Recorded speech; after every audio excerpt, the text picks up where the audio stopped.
இந்த 74வது பிறந்த நாள் கொண்டாடி கொண்டிருக்கின்ற பாசத்துக்கு மதிப்புக்குரிய முன்னாள் நகர சபை உறுப்பினரும் அனைத்து இந்திய அண்ணா திராவிட முன்னேற்ற கழகத்தினுடைய தொழிற்சங்க தலைவரமான அருமை அண்ணன் திரு மு அன்பண்ணார் அவர்களுக்கு 74வது பிறந்த நாள். 74 வயசுல இப்படி இருக்கிறது எனக்கு பெரிய சந்தோஷம். இன்னும் கூட அன்னைக்கு எப்படி நாங்க கவுன்சிலரா ஒன்னா 96ல ஒன்னா உள்ள போனோம், அன்னைக்கு எப்படியே இருந்தாரு, இன்னைக்கு எப்படியே இருக்கிறாரு. ஆனா அன்னைக்கு எங்க கூட கனிமொழி வந்துச்சு, அதுக்கப்புறம் சௌரிதாஸ் வந்தாரு கில்பர்சன் சார். அன்னைக்கு நாங்க உருவாக்குறது தான் போராட்டமா இந்த மைனிங் ஏரியாவுக்கு நல்லது பண்ணோன்றத. இன்னைக்கு கவுன்சிலருங்க வராங்க, வேலை போறாங்க, வியாபாரம் ஆகுது, இதெல்லாம். அன்னைக்கு வியாபாரமே கிடையாது. மைனிங் கவுன்சிலருக்கு லைட் கொடுக்குறது இல்லைன்னு சொல்றாரு பக்தவாச்சலம். அவர் பிரசிடென்ட். மைனிங் ஏரியாவில் லைட் கொடுக்கறதுக்கு ப்ராவிஷன் இல்லை. யாரு டாக்ஸி கட்டுறாங்களோ அவங்களுக்கு தான் லைட் கொடுக்குவோம் நாங்க. அன்னைக்கு டாக்ஸி கட்டுறவனுக்கு ஒரு நாடு, டாக்ஸி கட்டாதவனுக்கு ஒரு நாடா? நாங்க கட்டலையா? இந்த ஊரே மைனிங் பங்கிட்ட தான் உருவானது. அதனால மைனிங் கிட்ட டாக்ஸி வாங்கி கொடுத்து இந்த ஏரியால வேலை பண்ண வச்ச சரித்திரம் அது அன்பனுக்கு இருக்குது, சௌரிதாஸ் சார்னுக்கு இருக்குது, விக்கிக்கு இருக்குது, பாலா இருக்குது. இது போல எல்லாம் நாங்க முதல் டைமே ஒரு புரட்சியா வந்தோம். ஆனா இன்னைக்கு அப்படி இல்லை. கவுன்சிலருங்க இந்த 5 வருஷத்துல எங்க இருக்கிறாங்கன்னு தெரியல. எங்க இருக்கிறாங்க, யாரு கூட இருக்கிறாங்க, எப்ப போறாங்க, எப்போ வராங்க. இந்த மைனிங் ஏரியாவை அனாதியா விட்டாங்க. அதுல ஒரு சில கவுன்சிலர்ல இப்ப தங்கராஜ் சார் வந்துருவாரு, என்னை கூட இப்படி வச்சுன்னு சொல்லலன்னு சொல்லுவாங்க. அது அவங்க காலம் ஃபுல்லா போராடி வச்சிடணும். ஆனா மைனிங் ஏரியால எந்த வேலையும் நடக்கலன்றது தான் உண்மை. இந்த பிறந்த நாள்ல ஏன் நான் இதை பேசுறதுக்கு வந்தேன்னு சொன்னா, வெறும் ரோடு போடுறது காட்டின்னு இருந்தா போதாது. டெய்லி குப்பை வரணும், டெய்லி காப்பாற்றணும் சுகாதாரம், டெய்லி எல்லாம் லைட் எரியணும், டெய்லி எல்லா வேலையும் நடக்கணும்ன்றதுக்கோசரம் தான் இந்த முனிசிபாலிட்டி இருக்குது. ஆனா இந்த முனிசிபாலிட்டி இன்னைக்கு என்ன நிலைமையில இருக்குதுன்னா, யாரு வராங்க, யாரு போறாங்க, என்ன பண்றாங்கன்னு தெரியல. இந்த நிலைமையில வரப்போற தேர்தல்ல எல்லா மைன்ஸ் பகுதி வார்டுலயும் நல்லா வேலை செய்யறவங்க நின்று கெளிக்கணும். அடிமை ஆகாத தைரியமா நின்று முனிசிபாலிட்டில போராடுறவங்க கெளிக்கணும். காசு கொடுத்து வாங்கின்னு 2.5 வருஷம் எங்க போறாங்கன்னு தெரியாத கவுன்சிலர் யாரும் வரக்கூடாது. அதே போல இந்த தங்க வயலுக்காரன் உருவாகணும். தங்க வயலுக்காரன் கெளிக்கணும். தங்க வயலுக்காரன் முனிசிபாலிட்டி பிடிக்கணும். தங்க வயலுக்காரன் எம்எல்ஏ ஆகணும்ன்றத ஒரு உறுதியோட அன்பண்ண பிறந்த நாள்ல அவர் அதிமுக, காங்கிரஸ், தங்கராஜ் கம்யூனிஸ்ட், பிஜேபி எந்த காரணாரு தங்க வயலுக்காரனுக்கு எந்த நேஷனல் பார்ட்டி சீட்டு கொடுக்குதோ அங்க ஓட்டு போடணும். இல்லையா தங்க வயலுக்காரன் ஒரு இண்டிபெண்டா நல்லவனை பார்த்து நம்மளே உருவாக்கணும். இது இவர் பிறந்த நாள்ல பேசணுன்றதுக்காக இல்ல. நான் ரொம்ப நாள் பேசாது இருந்தேன், நீங்க பேச வைக்கிறீங்க. அதுக்கு நேரம் வருது. கூடிய சீக்கிரத்துல கவுன்சிலர் எலெக்ஷன் வரும். என்ன பண்ண முடியும்? Ward 1 lady 1 gents. லேடி கிட்ட நம்ம கிட்ட ஆளுக்குது, ஜென்ஸ் கிட்ட ஆளுக்குது.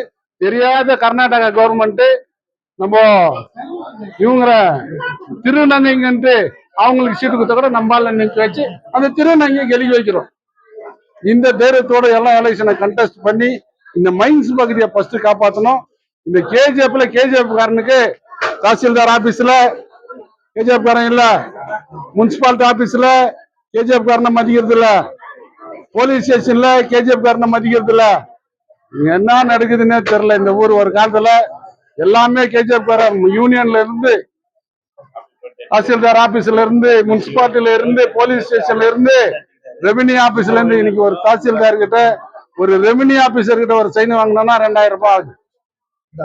அன்னைக்கு தங்கராஜன் நல்லா பேசினாரு, நான் 10 முறை கேட்டேன் சந்தோஷமா. ஏன்னு சொன்னா நம்மளும் இன்னும் பேச தெரிஞ்சீங்களே பேசாத பண்ண எவ்வளவு நாளைக்கு உயிரோடு இருக்க போறோம்? நவர் கொஞ்ச நாள் இருக்கிறோம். இந்த தங்க வயலுக்கு எதனா ஒரு நல்லது பண்ணோம், நம்மளாம் ஒன்னா சேர்ந்து பண்ணலாம். அன்பண்ண பிறந்த நாள்ல இதை இவ்வளவு பேசுறது காரணம் நீங்க பேச வச்சுட்டீங்க. இதெல்லாம் அந்த காலத்துல எதுவும் எதிர்பார்க்காத அதிமுக வேலை செஞ்சாங்க. எதுவுமே எதிர்பார்க்கல.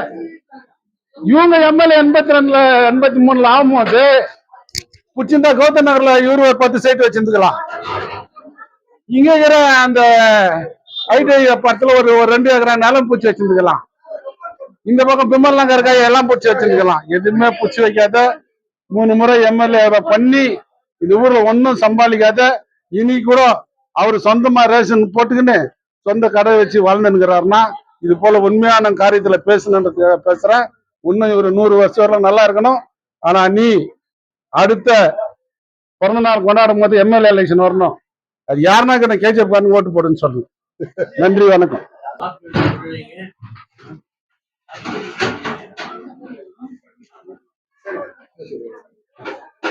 அனைத்து இந்திய அண்ணா திராவிட முன்னேற்ற கழகத்தினுடைய தங்கவயலினுடைய தலைவர், அனைத்து இந்திய ட்ரேட் யூனியன் ஆல் ஏடியு அண்ணா ட்ரேட் யூனியனுடைய கர்நாடக மாநில தலைவராகவும் இருக்கக்கூடிய அருமை அண்ணன் மு அன்புனுடைய பிறந்த நாள்.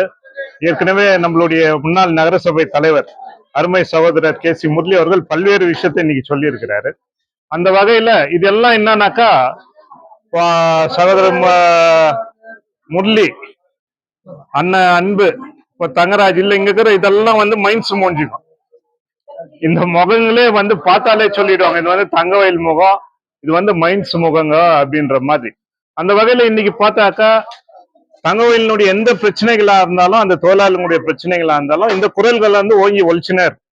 அருமை என்ன அன்புனுடைய குரல்